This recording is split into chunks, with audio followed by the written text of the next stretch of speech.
So how this came about actually was, a discussion that we've been having internally about, the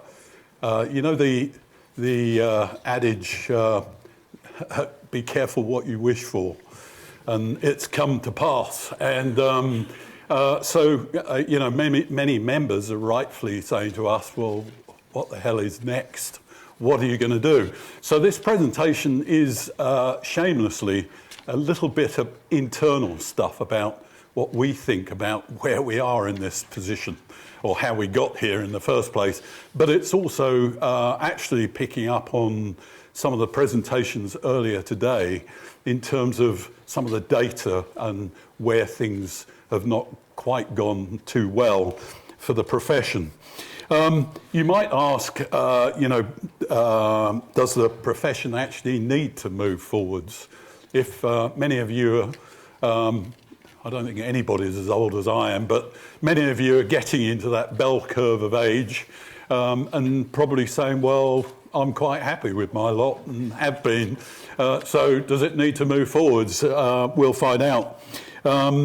Also, do we need a new mandate? I mean, this is what we're talking about here. Do we need to do anything?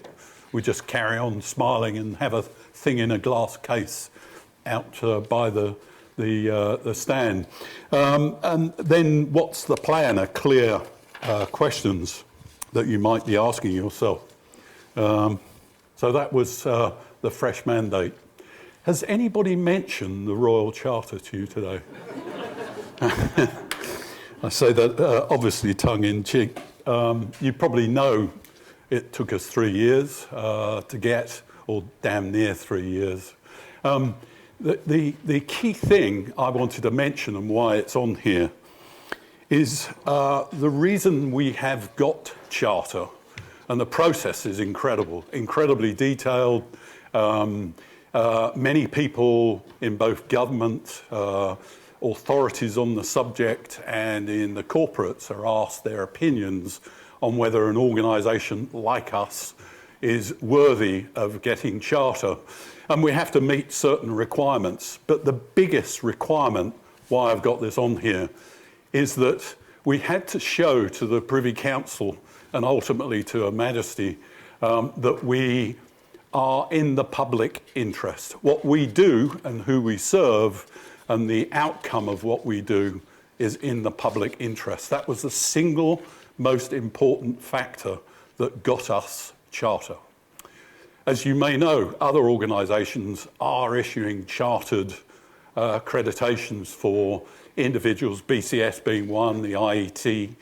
But the big argument and the big point that we made was that we are the only pure play InfoSec, Cybersec organisation that has applied for Charter. Now, little did we know, this is 3 years back, that something would be coming down the line. I apologise, this is a copy of an old slide. See, IISP, new name. So in 2015, Amanda and I had a meeting with the Cabinet Office, and GCHQ reps were there, various other people. In fact, it was before DCMS took the responsibility for cybersecurity for the nation, or thinking about it from a strategic perspective. And I won't bore you, you can read the detail, I won't bore you with the gory detail. But we majored on the points that, although we think we do a good job in assessing members using standards and good processes to say this person has got the right skills and experience to be whatever they want to be in the Institute. We haven't been able to promote that idea out into the wider world. And we were saying to government then, 3 years ago, the whole question of trust and ethics, the first point, was so important because the world is overtaking us. For example, the regulators are starting to look for responsible officers on the cyber area in companies. And So a responsible officer, if that's me, I would say, well, fine, but nobody's told me what standards I need to operate to. Nobody's assessed me, and so on. So that's really important. Then the other one, which I want to talk on a bit more, is the requirement for knowledge and experience workforce. Everybody today, I think everybody presenting today, talked about this massive deficit, shortage of people. I have a question, is that real? And there's lots of people in the profession, so where? Interesting, but we were saying then that that's coming about or coming to pass. And then capability and growth. How do you grow somebody from a young person that's coming into the profession? How do you grow them to be superstars in the cyber area? Alongside that thought, the government were starting to say that we're a fantastic country to do business, that we're the best in the business at doing cybersecurity and so on. The rah-rah that government rightly does to raise the profile. But is that really true? And then, things like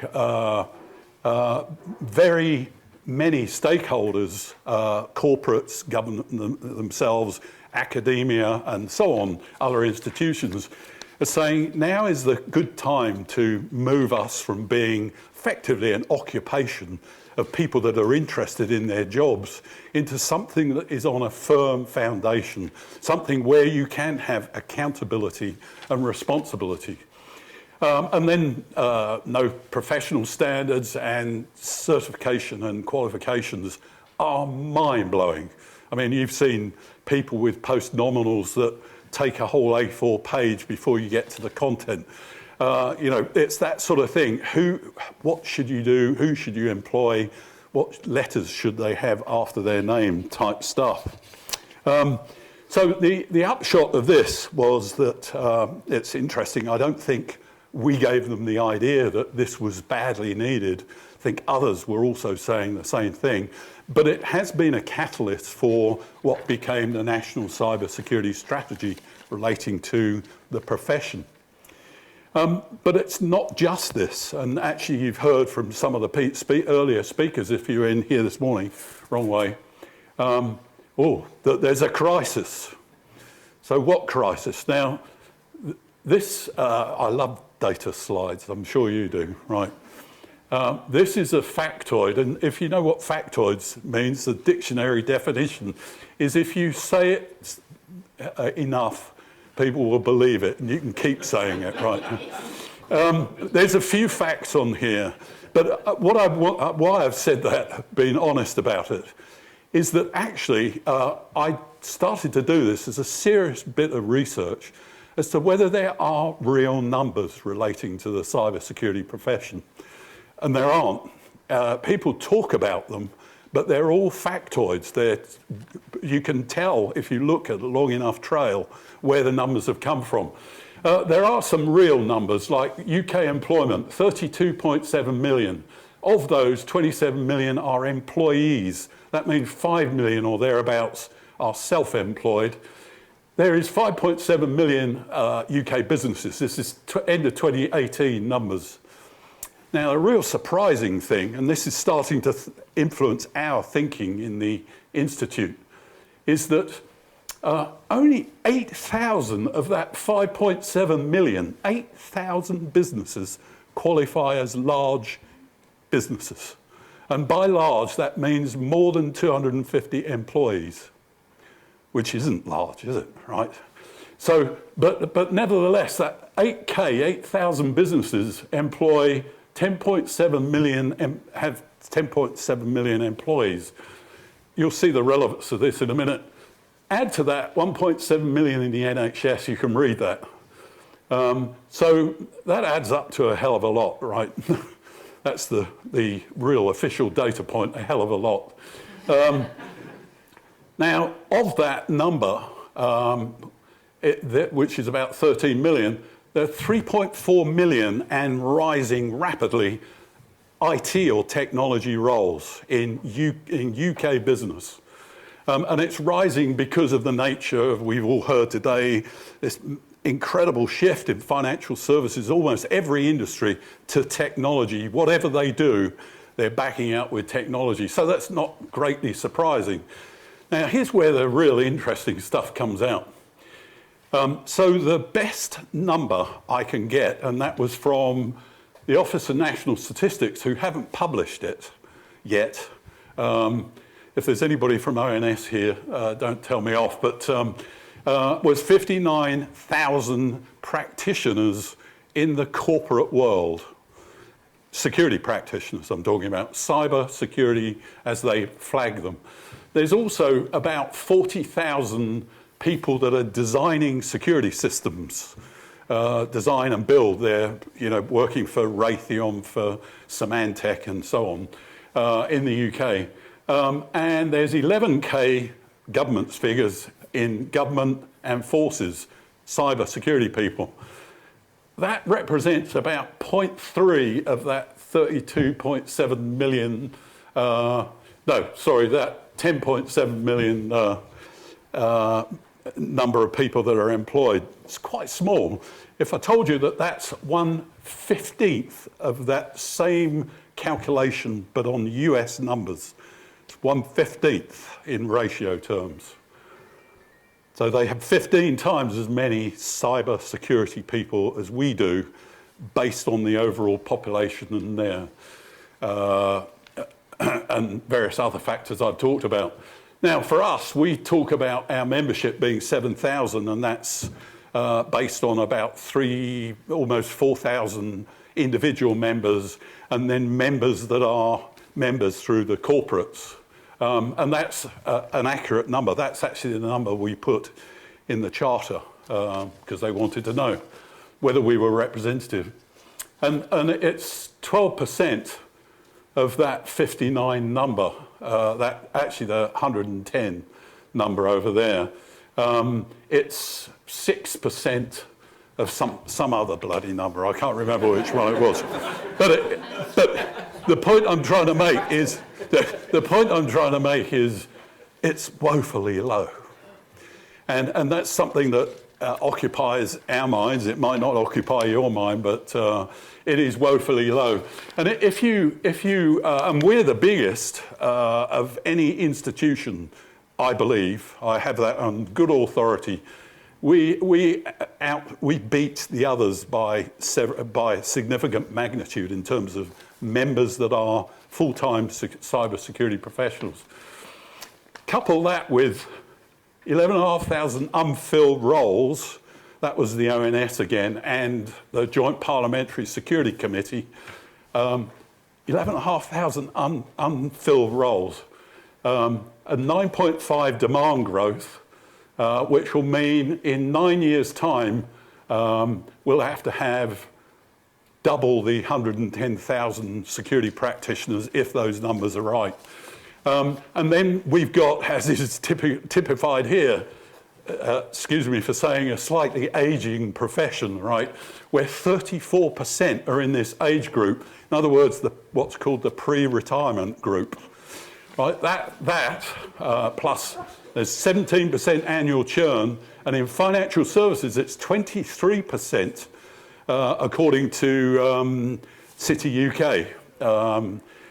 People just swapping jobs, and I see so many CISOs moving seats in financial services, at least every 12 months or 18 months.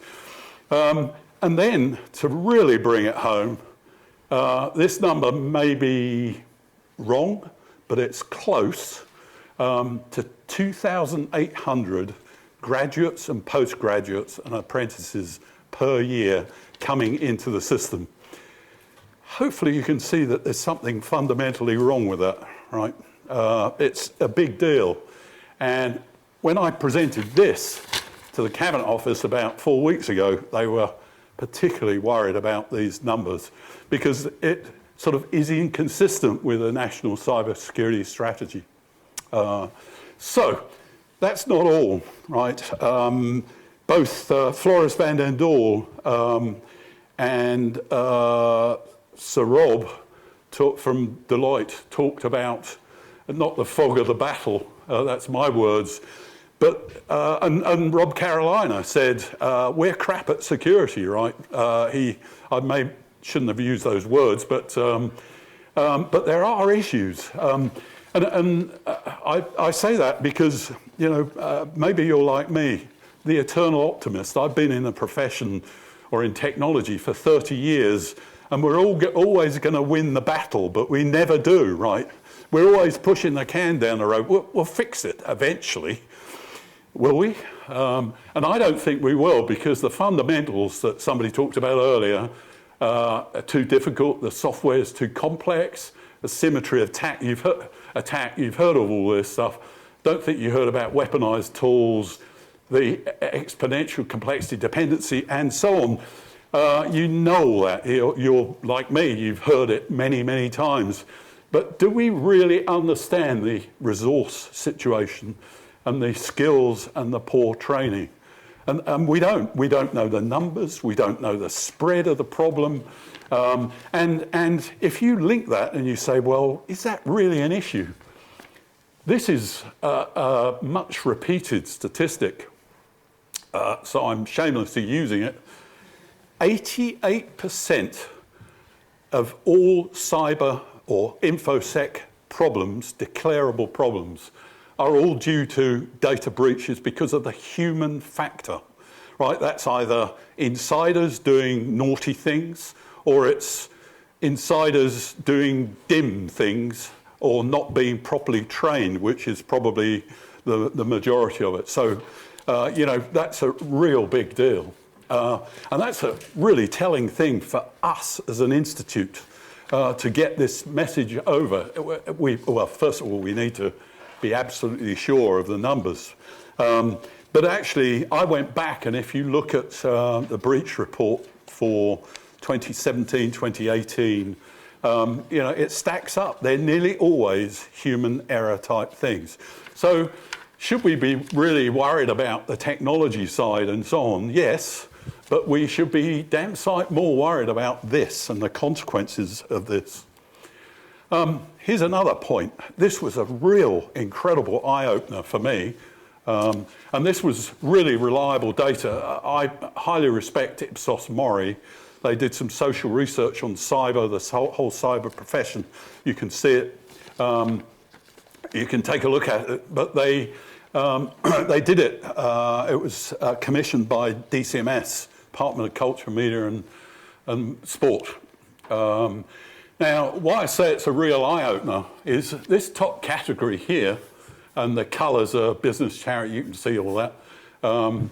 So there are many of those 8,000 businesses that are, they just assign, they say, you're a CIO or you're the chief resource officer, you're also dealing with security. That's what that top bit means. So people that are being rebadged because security suddenly come to the board and the executive of a company. And that's the majority, right? That's, this is the 8,000 companies, I remind you. And then the second category is people like me. I was a diplomat and I was recruited into security. I bet many of you didn't have a foundational education in InfoSec. There wasn't any, certainly at my age. So you came in to do it from other disciplines. And that's the lion's share of the rest of them. So the other sort of 3-5% are people that are moving around, the churn I mentioned. So they're already in the profession and can be regarded as professionals because they've done it, or they're brand new. And look at the percentage, it's so low. Now, I don't know about you, but that really worries me, right? If we're really serious about helping the profession along, we need to convince companies that this results in that 80%, 88%, or could result in the reason for the 88% human error, or I'm not even interested in this role that they've given me. And this is shocking, absolutely shocking. You may not think so, but I do. I've only got a few more minutes. I'm going to run through these slides. They're a bit motherhoodish. So when I talk about the profession, I've talked about some aspects of it. Clearly it's a way, if I said to you that if you could describe your job, could you say, you know, what skill sets you have, and that you've had those skill sets accredited or you're certified? Many of you could do. But we need to make sure that we understand, and that's something that our role is in now, has been and is in the future, is in verifying that an individual says they do this, that and the other, that we can prove that they have done it through peer review, and we can validate their experience relating to it. So a way of demonstrating that practitioners really have those skills. Now, wouldn't that be really helpful for employers? I guess it would. The other thing that we don't fully do at the moment, we're going to have to do under Royal Charter, is the refreshing the knowledge.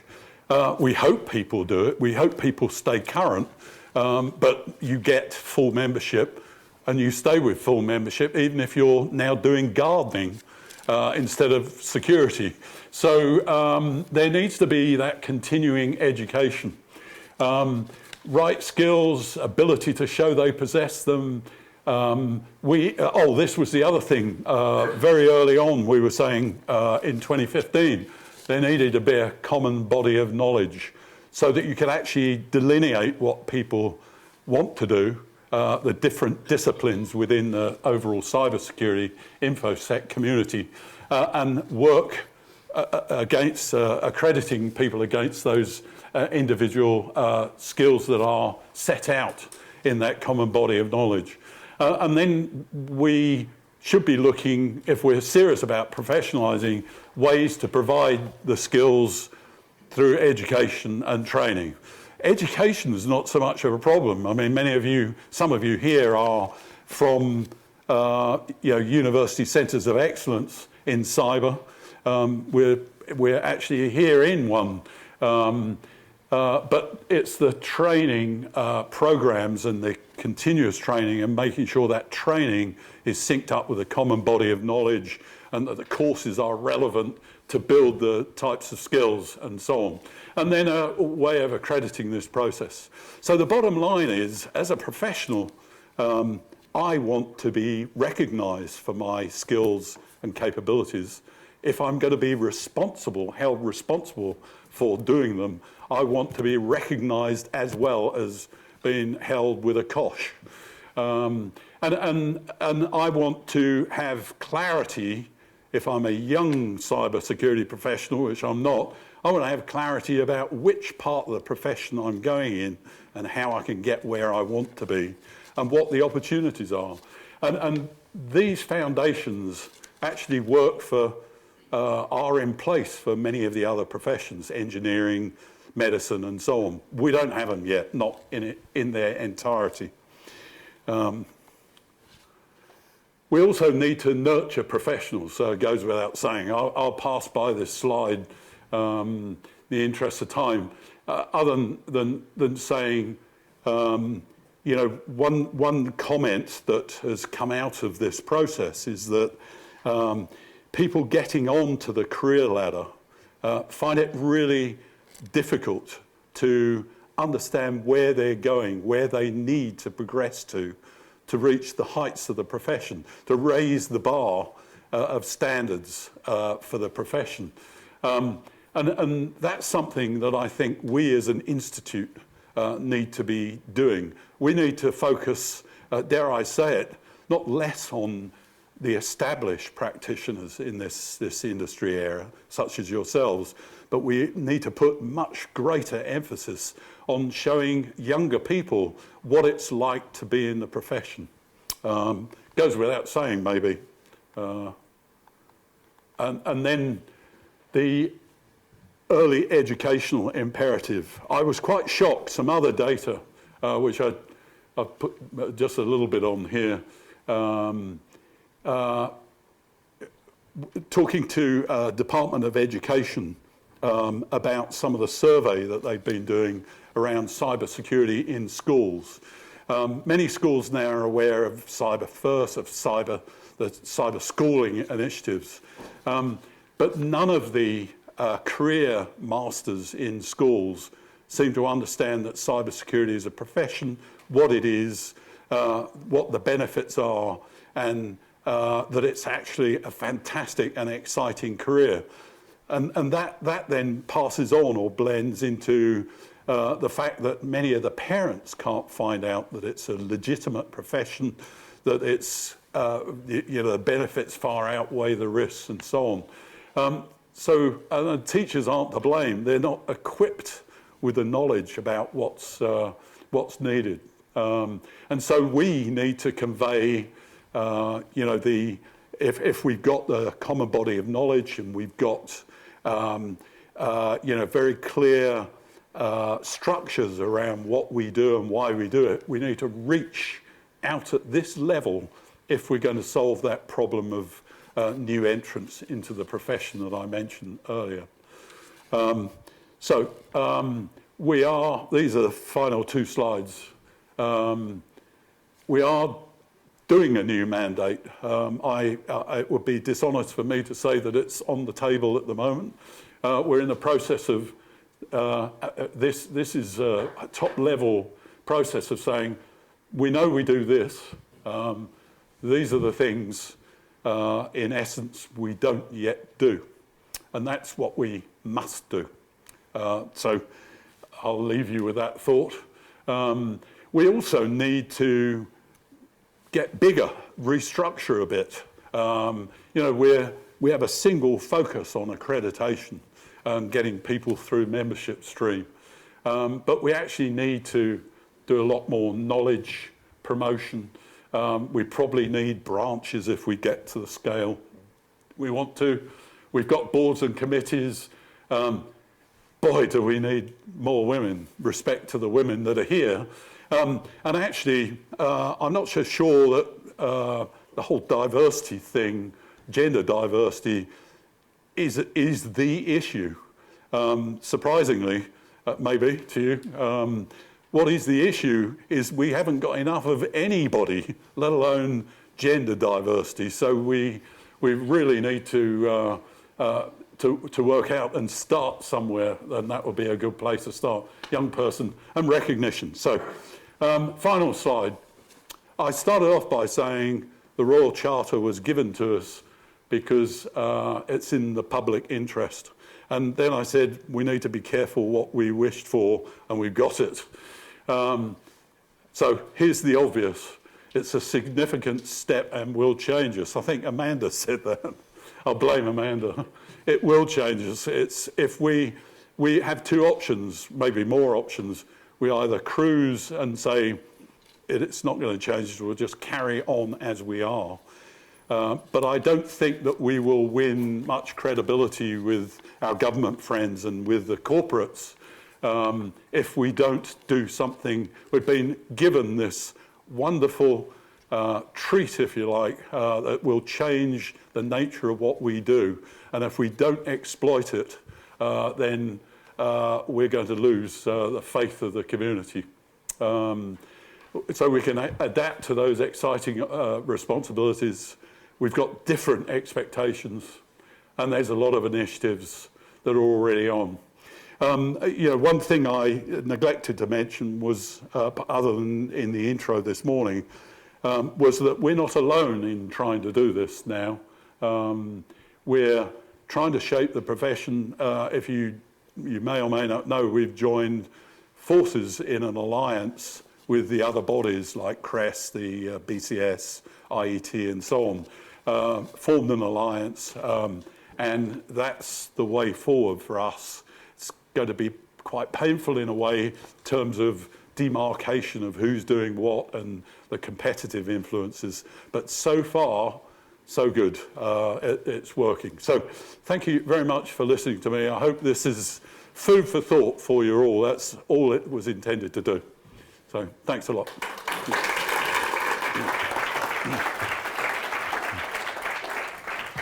Okay, so thanks for that, Alastair. Do we have any questions from the floor for Alastair? Oh, fantastic. There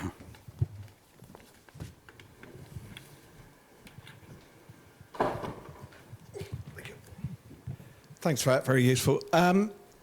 In terms of the Cyber Council, do we know when we expect any decision to come from DCMS on that? No, we know it's gone through the process, but nothing more than that. Whatever review process they have in terms of proposal submission, I would imagine that because of the turmoil in government, a decision it has been delayed because we should have known in March or April, I think. But it's certainly been delayed, and I guess it's because they don't want to preempt what might be a ministerial change or whatever.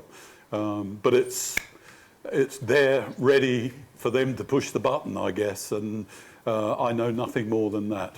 So, yeah. There was another one here. Yep. Just an observation, really. Based on your stat, about 88% due to human factors. I wonder whether the institute should partner with, the Institute of Behavioural Psychologists, if one exists, to try and broaden the base of people coming into the profession. Because obviously, if someone can reinforce correct behaviours, then that's a contribution to cybersecurity. Yes. So, an observation.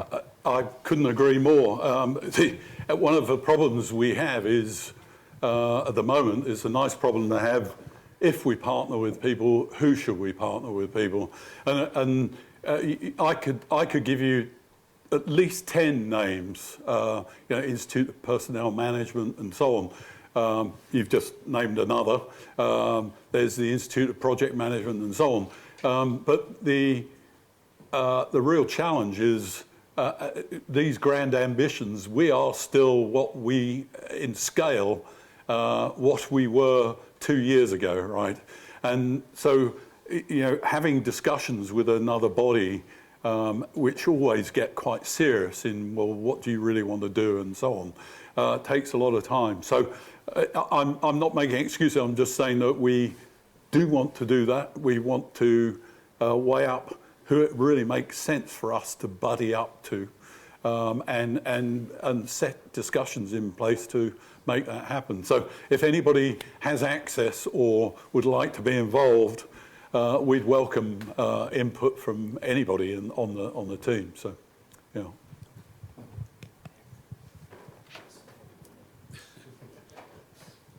Just briefly, with some of the organisations that I talk to, I've been working on the training side for nearly 7 years now.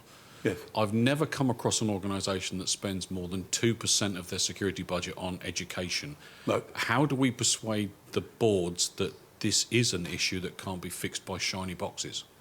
Well, actually, if you were here when Marcus Scott was talking from City UK, he and I are doing a piece of work because surprisingly, he didn't talk about it very much, but they're doing an awful lot about raising awareness at board and senior exec level on the non-traditional issues around security.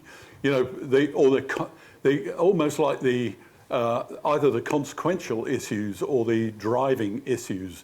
Now, I would say that and I actually had some stats about how much companies spend on training, and you're spot on. It is so minuscule, particularly for they're starting to spend more for the younger members of their team, I guess, thinking creatively. But for people that are mature and established in the business, they have nowhere to go for that continuing education. You would argue they do, but there's no institutionalised place for them to go. And there's nobody that says this is how you should do it or what you should focus on for your senior management or your middle management and so on. There's none of that. Absolutely zip. And so Marcus Scott is trying to pull together a training element for technology, but including what he wants to do is use cyber as an example for where thinking is rather blinkered. So they get away with it at the moment. You know, there's always this double-edged sword of professionalisation because, you know, if you, as I said when I was presenting, if you professionalise and you raise expectations of individuals that are in that profession, and they are accountable in many regulated industries for what they do, then all of a sudden they're going to start demanding, I need to be trained. I can't work on this unless I've had appropriate training or whatever. I think it will come, but it's going to take a long while. We need to be seen to be kicking and lobbying and pushing for that sort of thing to happen. And it wouldn't be a surprise if that whole area is a major area of focus for us going forward. So there's one up there. Oh, sorry. There's a lady up there. So, yeah. Thank you. One is more an observation. I share that pain of the training. I have a lot of people asking for training, and I begrudge the fact it's American and not accredited. Yeah. But you also mentioned that we have 7,000 members, and it's stayed pretty consistent over the last 2 years. Yeah. Have you done any analysis of what are the blockers? Why aren't we able to grow? Well, yeah, we've say analysis. We've talked about it, but that slide I showed you with the horizontal bars, that most people are rebadged cyber people, and then other people come from other professions to be cyber people. That is the start of my analysis, right? And I'm absolutely going to look into this, whether I've actually already contacted Ipsos Mori, who created the, you should read the report, it's on the web. I contacted them and say, I'd like to understand more about this, because this simple bit of analysis has serious implications. So you think of those 4 different categories I showed on that slide. So those people that are being rebadged, they're going to be shy of becoming members of a professional organisation because they know they won't meet the criteria, right? And those people that are coming in from other professions may be fantastic at being security people, often are. I mean, as I said, many of us came from that sort of environment. And you grow into the job, and mostly in managerial roles. But they're going to be nervous about being judged against our core pool of real serious, deep, technical, often professionals. And then, so then there's the bottom 2 categories. They should be quite keen to be our members, but look at the numbers of those relative to the others. So it gives me a real focus point, or us as an institute, real focus point. How do we get to those 2 top categories and bring them in and help them?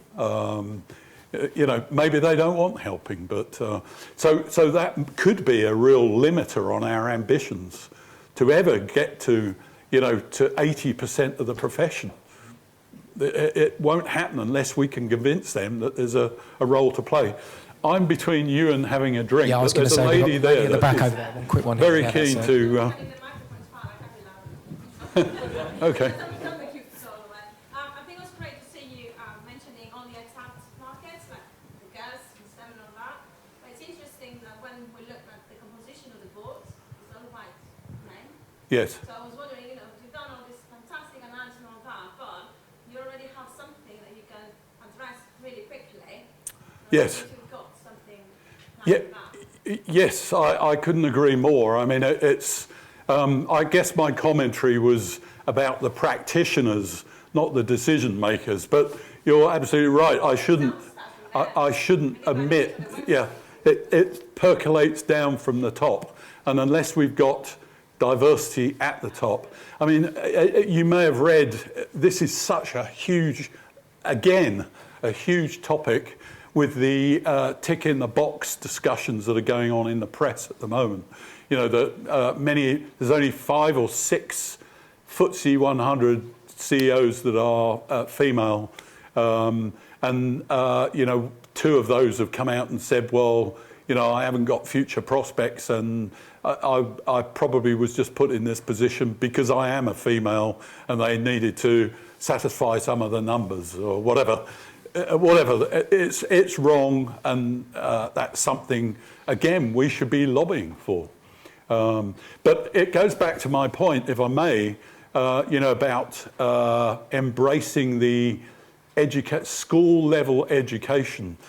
Because to be really good now, youngster, in cybersecurity, you do really have to go through some sort of formal, either an apprenticeship program, which is fantastic, or degree level program. And to do that, they've got to have a firm grounding in STEM subjects.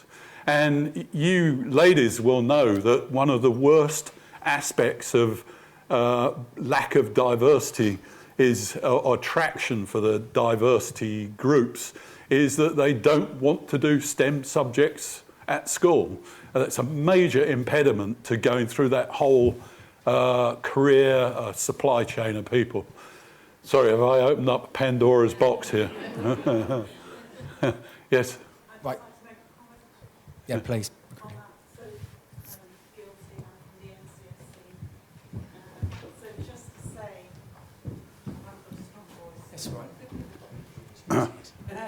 Just to say, in regard to that last point about STEM subjects, so we've got a programme called Cyber First, which has been publicised several times today, for which many thanks. It started out primarily as a bursary programme, which it still is. So these are people who are going to be, we believe they have real potential to be cybersecurity professionals. They don't have to do a STEM degree. So just, you know, to open up that so it's primarily a programme, well, it is a programme to recognise talent and nurture talent, and we've recognised that they don't have to do a STEM degree. They will, if we all stay in love with each other throughout their university degrees, they will have 3 years employment in a government department or with one of our industry partners in cybersecurity work.